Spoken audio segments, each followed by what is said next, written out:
Single dad helped a stranded woman in storm, not knowing she was the judge who held his fate. The storm did not knock before it arrived.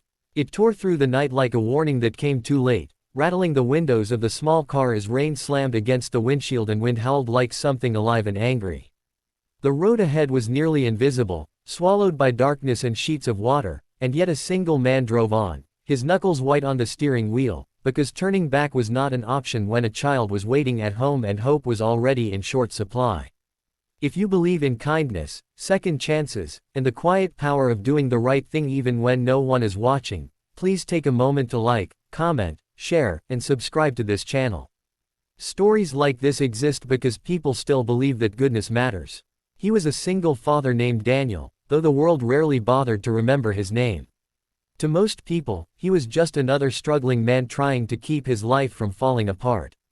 He worked long hours at a warehouse during the day and cleaned offices at night, stretching every paycheck as far as it would go. His wife had passed away 3 years earlier after a sudden illness, leaving him with their young daughter and a grief that settled deep in his bones. Since then, every decision he made was measured against one question alone: would this keep his daughter safe and fed tomorrow? On this particular night, he had just finished a late shift and was racing the storm home, knowing the power might go out and wanting to be there before fear crept into his child's dreams. The rain grew heavier as he drove along a lonely stretch of highway, the kind of road that felt forgotten by the world even on clear days. Trees bent violently under the wind, and puddles spread across the asphalt like dark mirrors.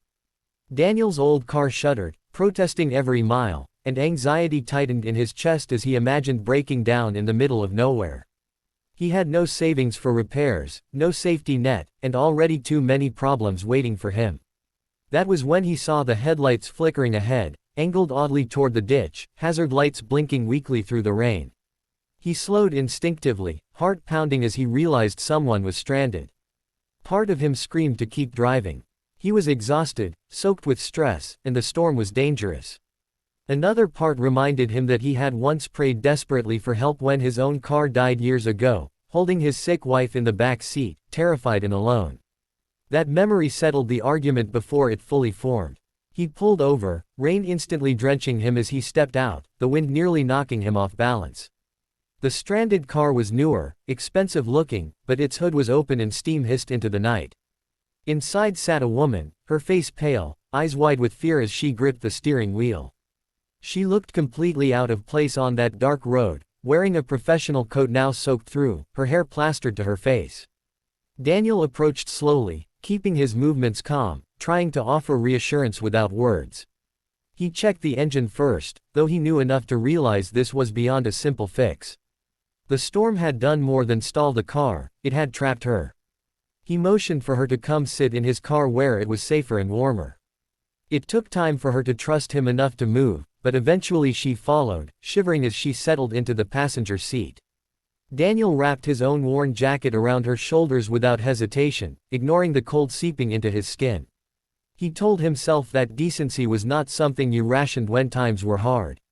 It was something you practiced precisely because times were hard. As they waited, the storm raged on, each minute stretching longer than the last.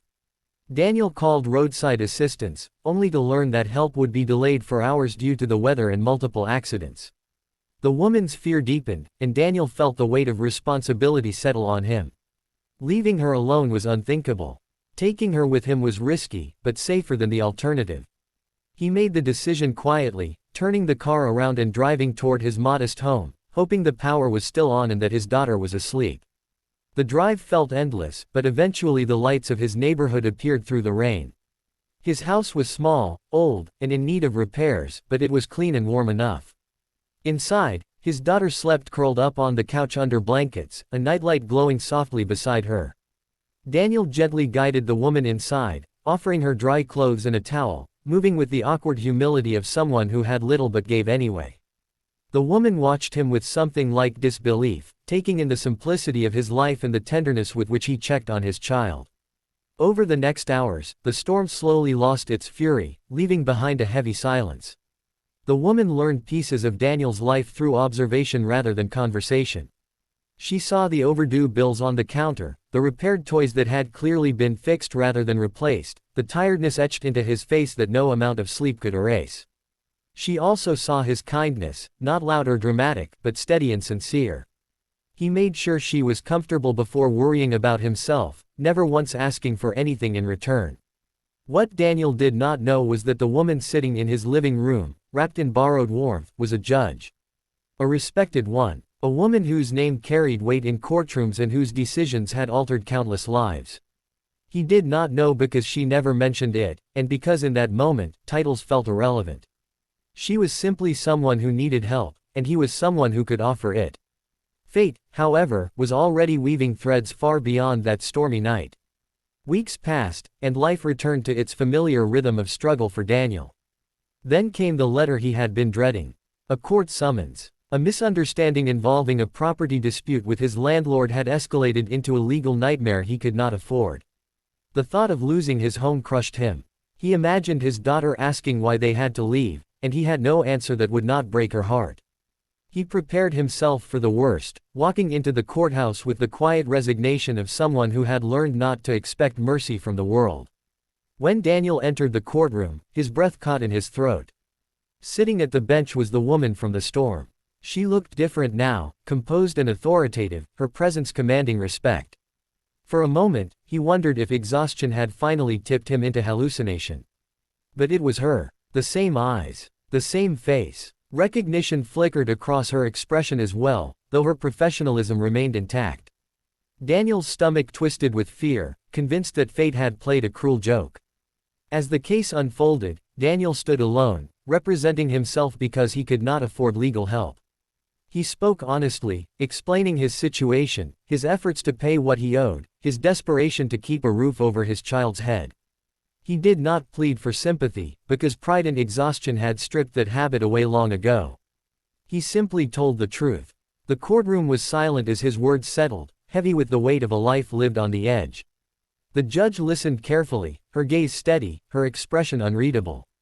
What no one else in that room could see was the memory replaying in her mind. The image of a man standing in a storm, soaked and tired, offering help without hesitation. A man who had nothing to gain and everything to lose, yet chose kindness anyway. She remembered the warmth of his home, the sleeping child on the couch, the quiet dignity of his generosity. She remembered thinking that night how rare such goodness had become.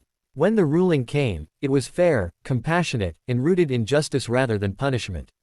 The judge acknowledged the complexities of the case, the efforts Daniel had made, and the circumstances that had led him there. She granted him time, protection, and a chance to recover rather than pushing him deeper into despair. Daniel felt his knees nearly give out as relief washed over him, tears blurring his vision. It was not a miracle, but it was something just as powerful: understanding. Outside the courthouse, Daniel stood in the sunlight, breathing deeply, feeling lighter than he had in years. He did not know how close he had come to losing everything, and he did not fully understand how the stormy night had shaped his future. What he knew was that kindness had come back to him in a form he never expected. Not as a reward, but as a reminder that the good we put into the world does not disappear. Life did not suddenly become easy. Bills still needed paying, work was still exhausting, and grief still visited him in quiet moments. But something had shifted. Daniel carried himself differently now, with a quiet hope that had been missing before. He volunteered when he could, helped neighbors, and taught his daughter that helping others mattered, even when life felt unfair.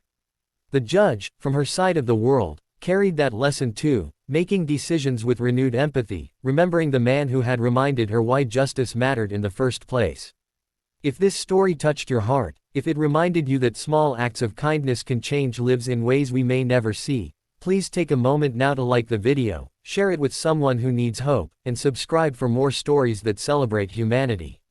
Right finger special request. Before this story ends, please comment below with one word that represents what kindness means to you. Your words may inspire someone else who is struggling right now. The storm that night had been fierce and unforgiving, but it revealed something far more powerful than thunder or rain. It revealed the quiet strength of a single father who chose compassion over fear, and a reminder that sometimes, the fate we hold in our hands is not our own, but someone else's future shaped by the choices we make when no one is watching.